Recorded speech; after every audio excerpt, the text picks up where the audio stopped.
Alors, je profite d'une séance qui était interpellante pour aborder un sujet que je vais appeler l'effet vidéo, mais vous appelez ça comme vous voulez.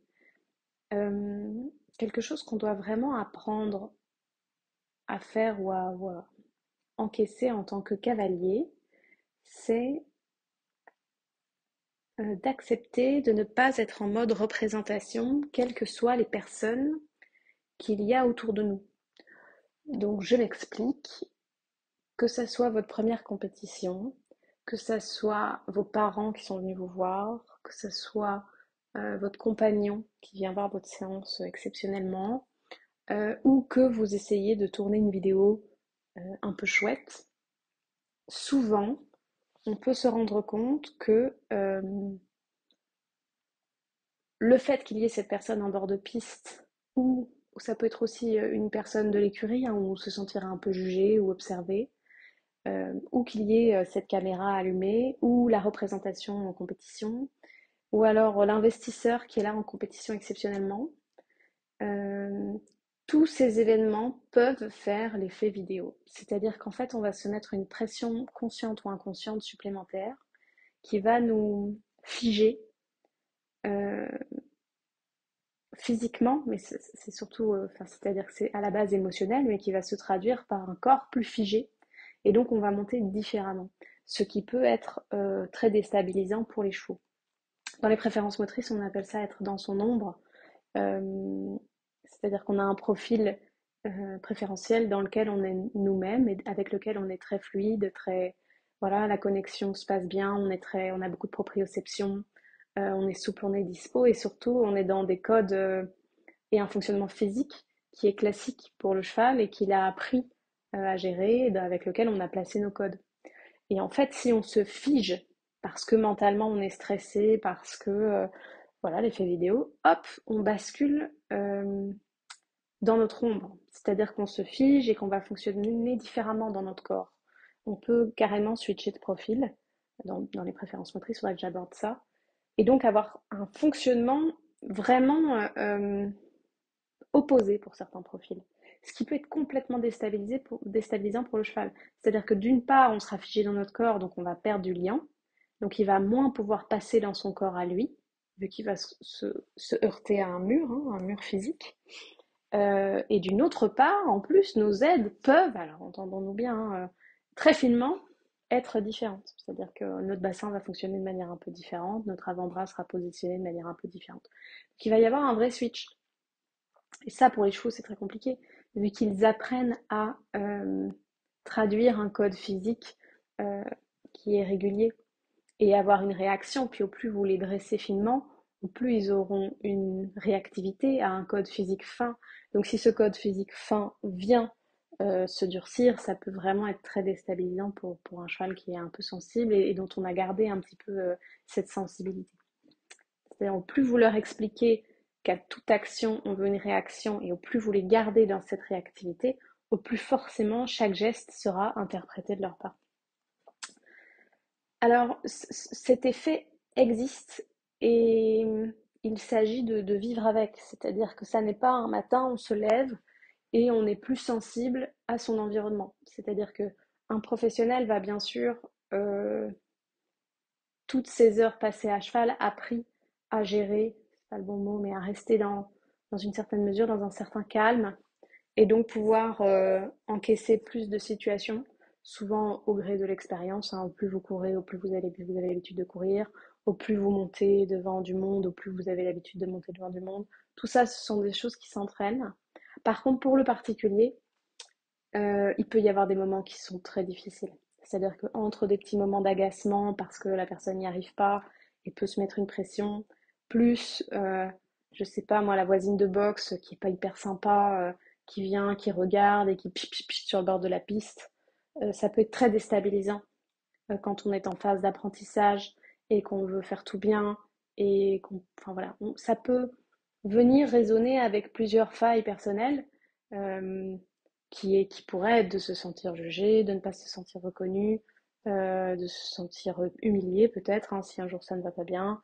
Euh, enfin voilà, ça peut emmener à plein de Ça peut emmener vraiment à une résonance émotionnelle qui n'est pas facile. Et qui pour chaque personne va se traduire un peu différemment. Il y a des personnes qui vont très bien le prendre. Là, dans la séance, la personne a hyper bien, enfin, elle a très bien géré et vécu le truc. Mais par contre, il s'avère que vous serez moins performant dans cette situation-là, c'est un fait. Dans certains sports, on apprend, alors en fonction de la durée de la performance sportive nécessaire, donc c'est-à-dire que nous, quand on concourt, on va dire que c'est 10 minutes, c'est-à-dire qu'on a à cheval une grosse heure ou une petite heure en fonction de la reprise et du niveau et puis de ce qu'on décide de faire ce jour-là avec le cheval. Mais du coup, on va être dans une performance d'une heure, 1h10. Il est possible de rester et de s'entraîner à rester dans son profil, on va dire, sa sérénité tout le long de la compétition.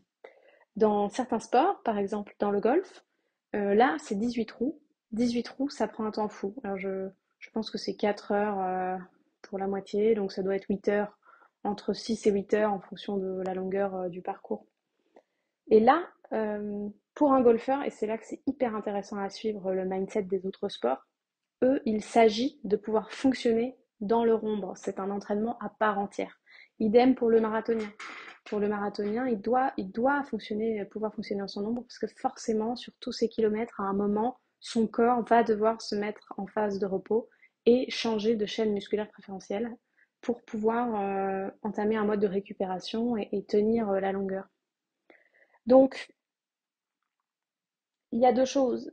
Il est à accepter que dans certaines situations, on risque d'être moins bon parce que on est mis à nu, parce qu'on est au devant de la scène et que c'est quelque chose qu'il faut apprendre à gérer, euh, qui est une difficulté à part entière. On dit les chevaux c'est maximum une nouveauté par jour. Bah, pour l'humain, c'est un peu la même chose.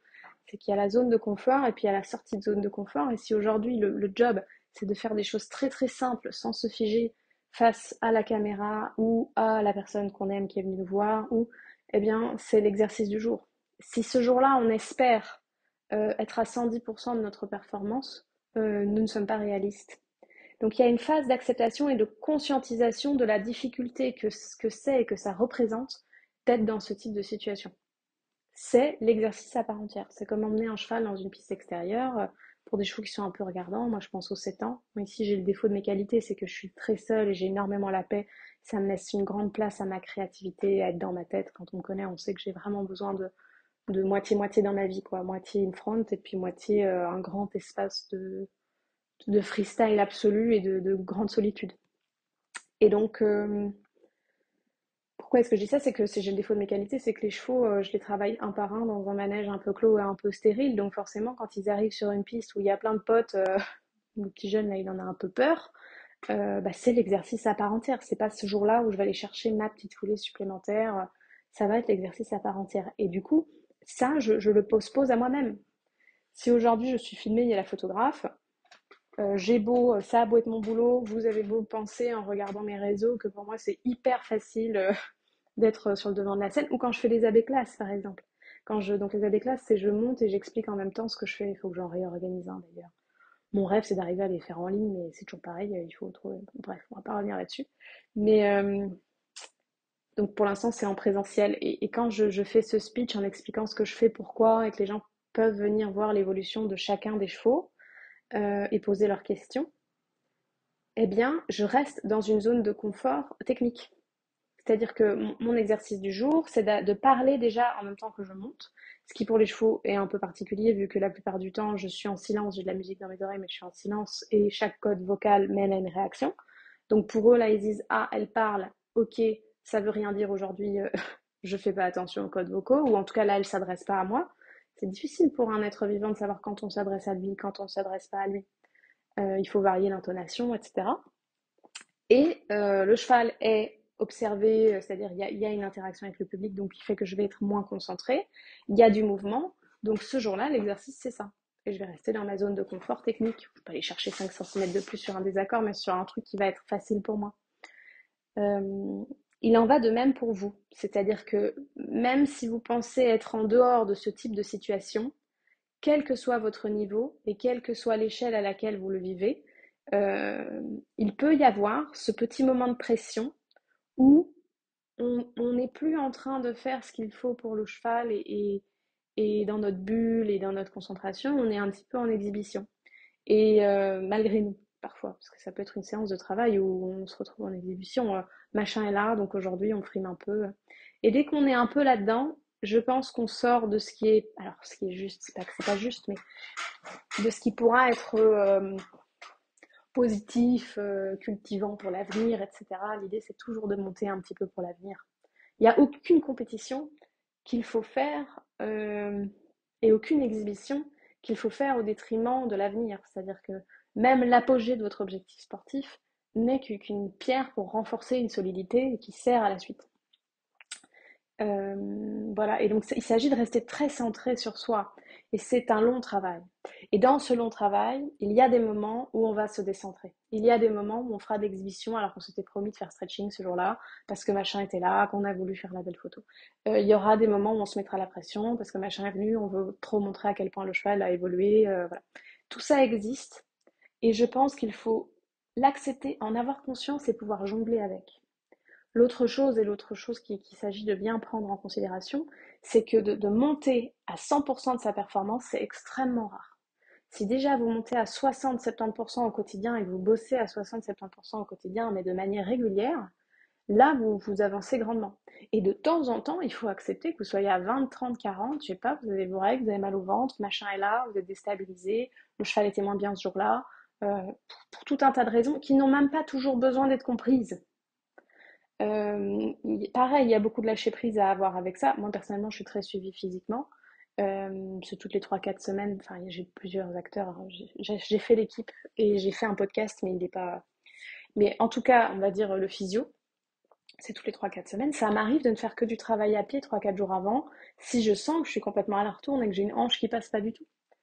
Ou alors, je vais faire un peu suspension, pas trop galop. Enfin, je vais varier le travail, aller promener. Avoir conscience de sa limite à ce moment-là, qu'elle soit intellectuelle, émotionnelle, technique ou physique, c'est hyper important. Avoir conscience que cette situation-là nous met en difficulté et l'accepter, c'est hyper important. Sentir que parce que cette personne était sur le bord de la piste, on s'est mis une pression qui est humaine, c'est complètement humain, c'est important. Et donc partant de là, avoir une tolérance sur la qualité de performance de ce jour-là, tout en ayant aussi une grande clairvoyance sur le fait que bah, monter à 80-90% de ses capacités enfin, voilà, et être à 100, c'est très difficile. Si déjà vous arrivez à concourir à 70-80% de vos capacités, c'est très très chouette parce qu'en fait quand vous courez, euh, il y a tout un tas de difficultés supplémentaires qui font que ce que vous faites à la maison, euh, je parle de courir, mais ça peut être une exhibition, hein, est mis en difficulté parce que c'est plus difficile. Alors moi, j'ai pas tout de suite eu la bonne leçon, c'est-à-dire que le premier cheval que j'ai emmené un peu là-haut, c'était Fidji. Euh, et c'est vraiment un cheval qui se transcendait sur le carré. Il était meilleur sur le carré qu'à la maison. Et enfin, parce qu'il était fou du carré. Enfin, il est toujours. Non, mais sous ma. Voilà. J'avais vraiment ce truc du partenariat. C'est un plaisir incommensurable de sentir à quel point le cheval emmène, est content d'être là, entend sa musique et devient complètement fou. Et finalement, à la maison, il était très studieux, très bienveillant, très studieux, à faire tout bien, mais par contre un peu en mode écho parce que ça l'excitait moins. Tandis qu'en concours, il se transcendait. Mais ça, c'est pas tous les chevaux. C'est-à-dire qu'il y a des chevaux qui vont rentrer dans leur bulle, il y a des chevaux qui vont être très inquiets, celui qui est très très inquiet, il concourt pour me faire plaisir, mais il ne se transcende pas sur le carré. Et c'est important de comprendre qu'est-ce qui va vous mettre, vous, émotionnellement et psychologiquement et physiquement en difficulté, mais également le cheval. Et à partir du moment où vous vous rigidifiez un tout petit peu, vous n'êtes pas le même cavalier sur son dos. Et donc lui doit s'adapter.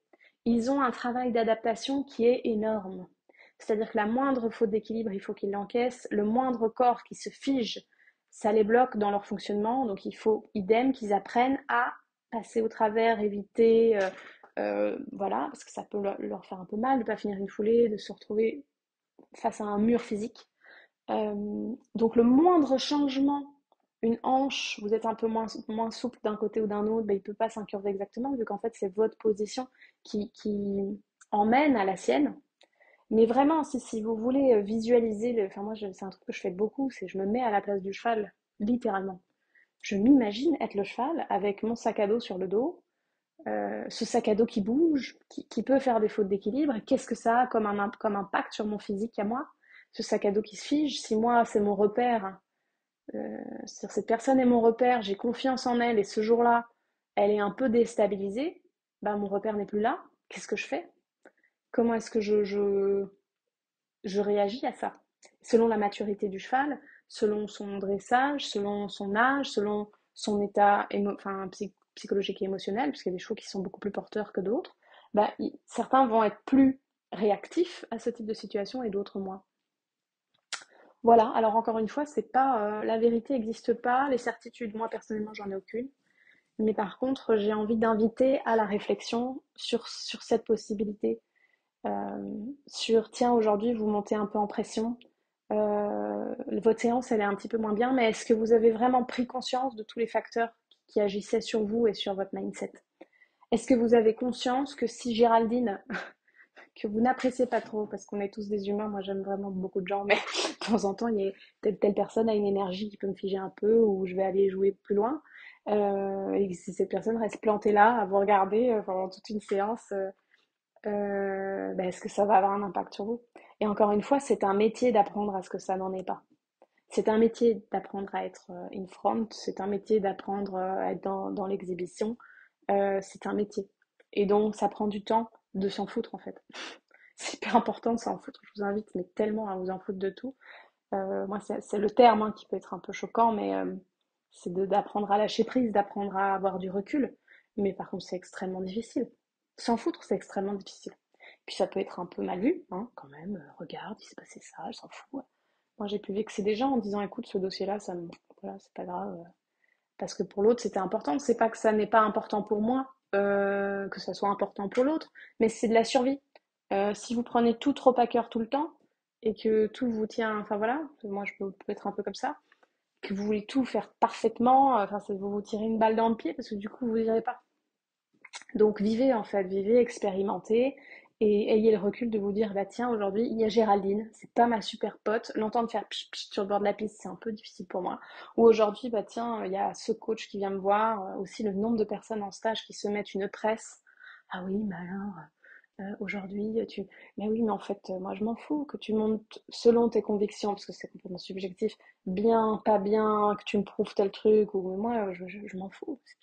C'est pas moi si je peux te permettre de toucher un step en plus, si aujourd'hui j'ai une phrase qui est impactante et qui te permet d'évoluer, mais par contre j'ai zéro jugement en fait. Tu montes ton cheval comme tu veux, t'envisages les choses comme tu veux, t'as les objectifs que tu veux, ce sont les tiens, ça ne m'appartient pas. Donc se recentrer, reprendre ce qui nous appartient. Euh, Il y a une phrase du kinésio que j'adore qui dit toujours on ne peut pas blesser quelqu'un. Bon, il faut beaucoup de recul parce qu'au début on se dit bah si quand même, moi si quelqu'un me traite bah non, parce qu'en fait, vous réalisez que si vraiment c'est quelqu'un auquel vous ne tenez pas, qui a pas trop d'impact sur vous, peu importe ce que la personne dira, ça ne vous atteindra pas. Et la personne qui a de l'impact, parce que vous avez de l'amour pour cette personne ou vous êtes, aura un impact supérieur, mais parce que vous allez douter de vous. Si vous n'avez aucun doute de vous, que vous savez profondément ce que vous valez, que vous restez focus sur ce que votre ventre et votre intuition vous dit ou vous guide de faire, et que pour vous les objectifs sont clairs, le chemin est clair, vous n'êtes pas ébranlable. Et vous êtes très autonome. C'est ce vers quoi il faut tendre, enfin en tout cas c'est ce vers quoi moi personnellement j'essaye de tendre et c'est ce qui emmène à plus de sérénité. C'est vraiment une grande autonomie dans tout ce que ça relève. Voilà, je ne sais pas quel titre je vais mettre à ce podcast. J'espère que ça vous aura aidé et je vous dis à plus.